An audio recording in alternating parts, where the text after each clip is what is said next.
Okay, so this is the fag end of the day, and I mean, even with all the energy that we may bring in, dissecting molecular differences between exon 19 and 21 L858R is going to be a difficult task.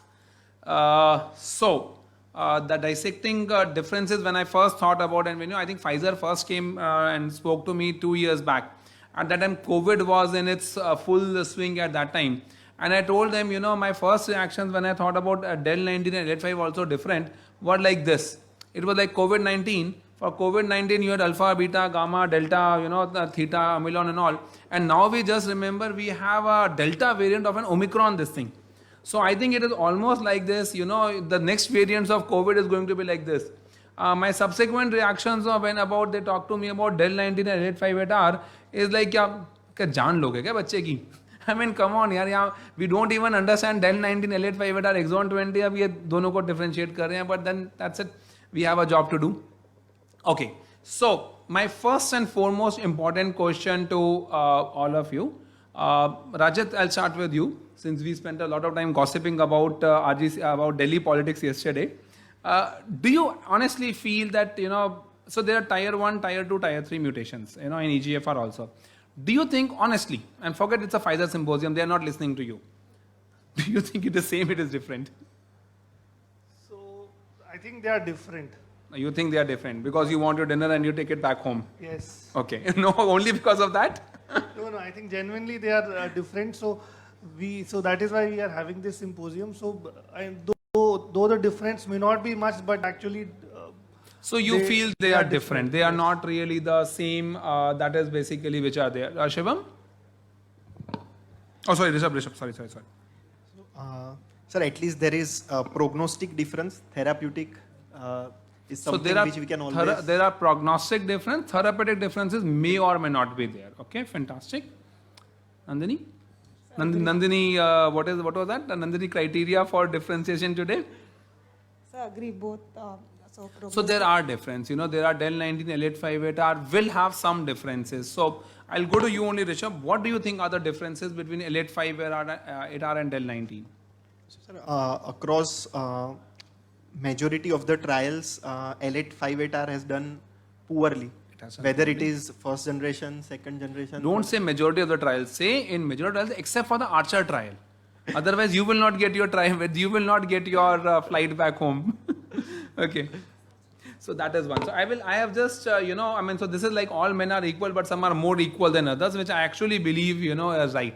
So they have different prognostic values. As you can see over here, the exon 19 deletions, what I think Rishabh told was right. The Del 19 consistently has shown more, 50% greater PFS benefit. The graphs over here are more to the left. Exon 20 is more towards the right actually over there. There are a higher frequency of compound mutations in L858R mutant tumors. That's again very, very important. The compound mutations are much more higher. The concomitant mutations and the poor outcome is also there more in L858R. So that's also again very, very important. The TMB is slightly higher in the L858R than with the Del 19 tumor. And deletion 19 has got greater sensitivity to the EGFR TKIs compared to the L858R. In fact, the oral presentation we did at ESMO Asia was that the VAF of the mutations also was lower with L858R and it was higher with the Del 19. So I think there is no doubt about that we are talking about two different subgroups. It's almost like saying, there is some difference between gefitinib and erlotinib. They are both generation 1, but difference तो है. ऐसा नहीं कि difference नहीं है.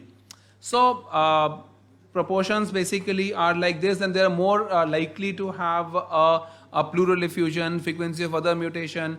The T790M rates after L858R in some certain studies are lesser. So maybe that is also the reason why they don't do actually that well.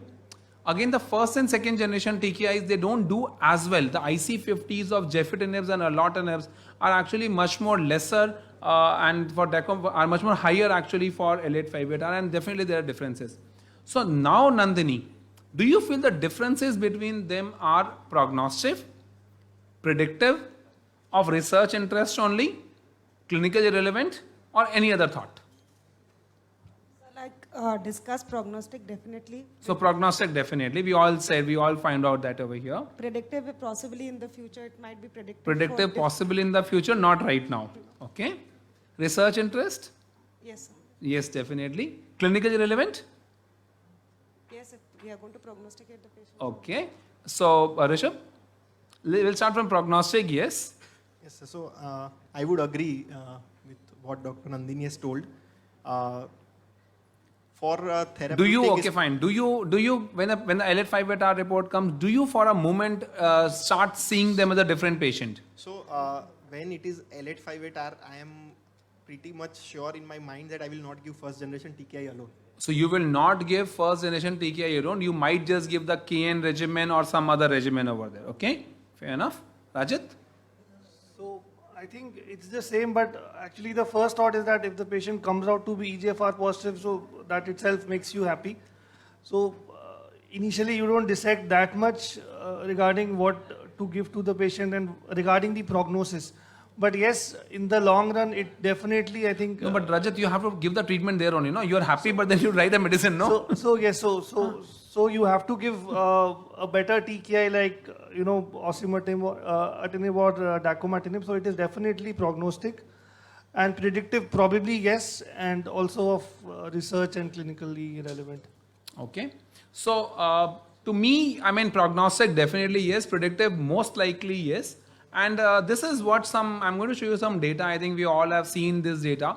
Now this is the Archer 1050 trial which said OS. So this was the OS in the overall population which was around 34.1 versus 27. In the L858R, the OS was 32.5 versus 23.2. This was the OC trial in which the L858R group, there was the graphs were by and large on the top of each other. You stopped me and said that you have to decide treatment then and now. But in what sets of patients you will give? We will come to that. We'll come to that. First generation. We'll come to that. We'll come to that.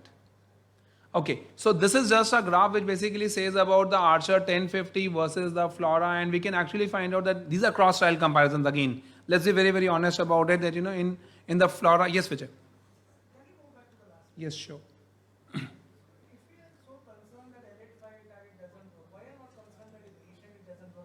We are coming to the Asia. वो Asia वाला उसके बाद आएंगे ना. Pfizer has given me 7 slides to come and say 20 minutes. We'll come to that Asian thing also later on. Okay. In the Akhil, do you know in the KN regimen trial did they dissect the difference between L858R and? Yes, we dissected and the hazard ratios were same. By and large the same. So it did not really make much of a difference. And was the PFS OS same different? PFS was also similar. OS to be okay.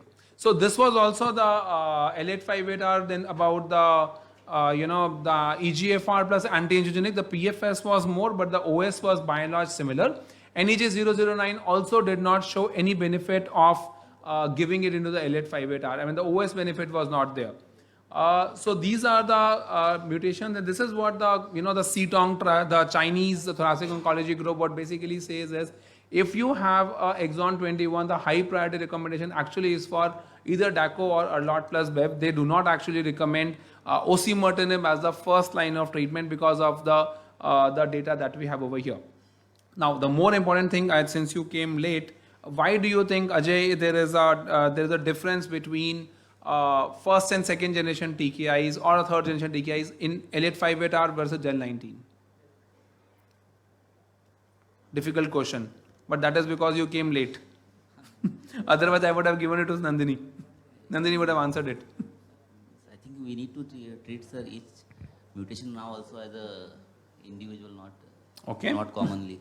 So probably I'll answer this. Probably dacomatinib or the second generation, they are pan-HER2 new blockers, and the spectrum over there is much more higher. And for the first one, afatinib, and if you look at the activity range, it is actually different for there. So maybe that is the reason why probably dacomatinib works against the L858R more than the Del19. Now let's start about that, and this is what Vijay was asking. What do you think Indians are, Asians, non-Asians? Where will you put us across over there? I think we'll go to Rajat. Okay, you will start with you. As per my knowledge, non-Asian. Okay, non-Asians. Non-Asians means what? Okay. Caucasians. Not actually Caucasian, near Caucasian. Okay. Nandini? So all the studies which refer to Asians, particularly refer to East Asian, Japanese, Chinese, Korean. So we are usually classified as Caucasian. So As Caucasians, okay?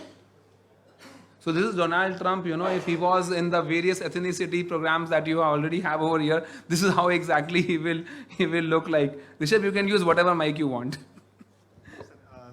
So, as per the trials, we are not Asians, and even we are not purely non-Asians. This basically indicates that it is time to go for dinner, We are all sick of EGFR and all over here. Okay. So let's just look at the Asian subset about what Vijay was saying, Flora and Archer, the Asians versus the non-Asians, the median PFS in the Archer 1050 was this. The OS benefit in Asian with osimertinib was not there. The OS benefit in the Archer 1050 in the Asian population actually was there. So, again, what we all were getting to, there is some difference. What Dr. Kumar was telling, when immunotherapy came, we all said it's by and large the same. But I do feel there are some small little differences between all these drugs, and as time will go, maybe more NGS will come, more co-mutations will come. We will by and large find out that there are subtle differences which will help us to make better choices for our patients. Let's just forget about that. So let's just, start about, forget about this. Okay, so now, are all of us, let's say cost was not an issue. Is there anyone over here who believes in the sequencing strategy? That you start with a first or second generation DKI or a KN regimen, then we will go for osimertinib and then we'll go for something. How many people do not take treatment after osimertinib? I'll start with you, Rajat. So, given a choice, osimertinib would be, my first choice. And what do you do after osimertinib?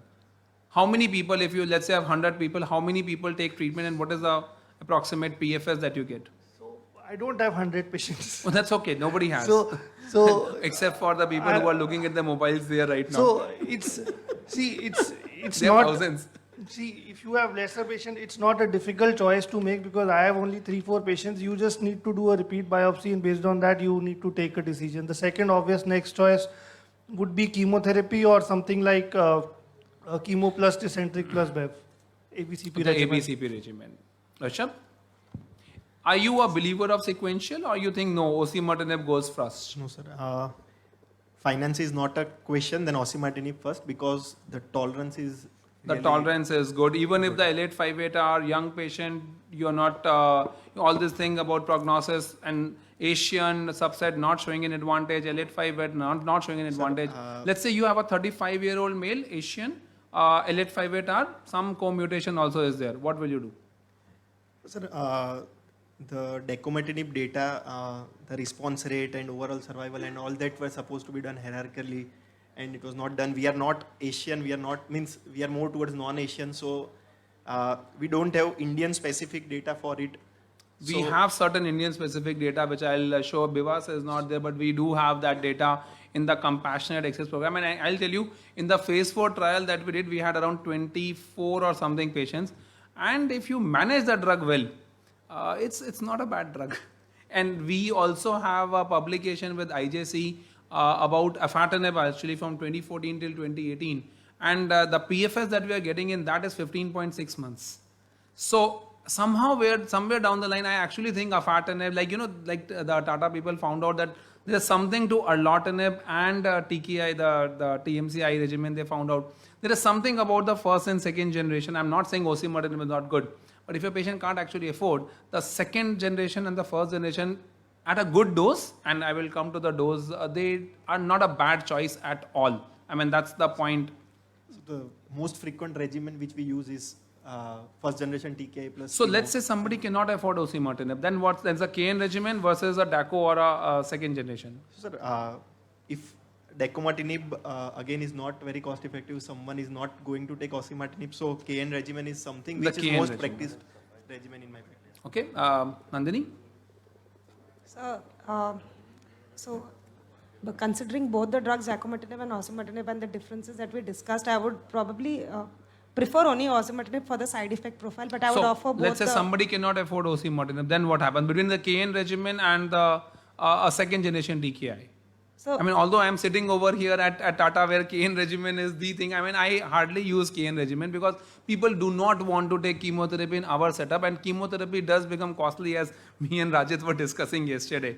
So it depends on our patient profile. So there are certain patients in our private OPD who are not keen. So in them we could offer dacometinib, explaining the toxicities as well. Okay. But in a real life scenarios, we usually follow sequencing. Most of our patients can't afford dacometinib also. So we end up using geftinib with chemotherapy. Okay. For exon 19 deletion, if osimertinib is preferred, then feasible, then definitely osimertinib, because after osimertinib, there is a higher chance the patient will have preserved performance status for second line therapy. But coming to exon 21, then now I am right now in doubtful situation. Okay, so we have been able to plant some seeds into your mind at least. So again, in exon 20, if I compare dacometinib versus Jeff chemo, so I think more I'll be in favor of Jeff chemo, looking at the tolerability. But Okay. now the data is coming, you can start with the lower doses and then. We'll come to that. That is still I don't. Akhil, you have a point. As we are using KM regimen a lot, 90% of EGFR positive patients Can are you please tell what is KN regimen for all the people and they think kal ko koi pembro or wo na de de. What is KN regimen? Jeff plus chemo, the TMS data, the Vanita Nerona and The Kumar and the Noronor regimen is called the KN regimen. It is very shameful that Tata people also don't know about KN regimen. Kal ko pembro or wo de to mar jaunga main. Okay, tell me. So the point which I wanted to make here is, we utilize a lot of KN regimen, but one place where we would consider utilizing dacometinib when OC is not affordable is brain mets patient. Okay. So that is a point which I wanted to make. Patient with brain mets, we know dacometinib penetrates the brain.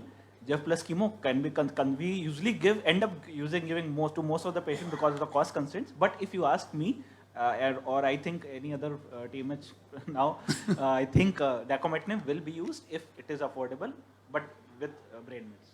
Okay, so I mean, I'll tell you where we use. So I do not use the KN regimen. I mean, Kumar has also still I don't use the KN regimen. I mean, that's normally because people don't want to come to the hospital, and even in COVID, that became a huge issue. People do not want to take chemotherapy. So if I have a young, fit, without brain mets or with brain mets patient, with L858R mutation, I would actually consider putting them dacometinib 30 mg. And the only person I need to be friends with at that time is my skin specialist. I do tell them, please go and meet a skin specialist. Please be in touch with them and give them a prescribing information of dacometinib and tell that, these toxicities will come. Trust me, I mean, as a medical oncologist, we give doxycycline, a T-Bact and a mupirocin ointment. I mean, that's all dermatology that we know. You refer them to a skin specialist, your tolerance and everything becomes absolutely okay. The diarrhea we are very good at managing. But the problem over there actually comes with the toxicity, and a skin specialist's opinion will make a lot of difference actually where they are. So Nandini, your main, Dr. Vijay. Plus chemotherapy regimen. So, we are not afraid when we give pembro plus So there is an option. afraid So there is an ABCP option. regimen. There is an option of immunotherapy of an oral tablet available. Sir, I'll My tell you, point I'll over tell there you. is. So I have burned my fingers. So you see 100 patients and one of your patient dies, and I ended up seeing that one of my patient. So I gave that regimen to a patient and that patient died. So there is a possibility that the patient might die when you have a tablet option available to that patient. You can save a lot of money because giving chemo costs a lot in a corporate setup. So that is why probably TKI Giving is a better chemotherapy, option. you don't realize, Vijay, how much will it cost actually to the patient? It costs more than what dacometinib will cost. And then the renal toxicity and everything over there. And you have an option of an oral medication. Yes, Vikas. We have a huge discussion for the EGFR inhibitors right now, and we haven't talked about the Chinese one, which have The icotinib. No, we have formotinib, we have orlatinib, we have icotinib, and I think so they should also come into discussion. They also should come into discussion. Fair because enough. they have published, they are Okay. in charge. Fair enough. So what is, I'll do that. What is the dose that you start with? And anybody who uses this dacometinib, what's the dose that you have started with? 30. I had one experience using in compassionate program. Then I learned that 45 is not the dose that I should start with. So I started using So 30 mg. I'll put my hands up and said I have never ever used a 45 mg outside a clinical trial. In a clinical trial, I always use 45 because we had to use 45. But at 30 mg, life is very comfortable. a 30 mg dacometinib, and if you can use a good skin specialist. I mean, and the skin specialist that I was just talking to them, you need to educate that skin specialist person also. Because most of them will not touch you, otherwise that patient. So if you tell them, probably life will become much, much more happier. And this was the dacometinib with or without dose titration. It's an ATOG 003 study. This was Bevasa's, and I think this was the Indian study about 43 patients, a 2-year OFS of PFS of 57.5, 83.7, 83.4. Even in brain mets patient, the data was very, very good.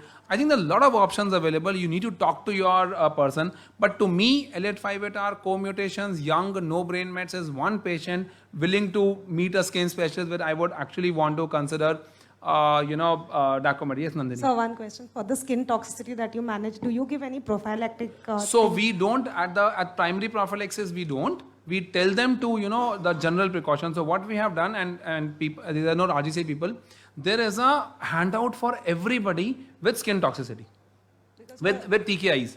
So what we do is we have pre-printed prescriptions. You give DACO or something.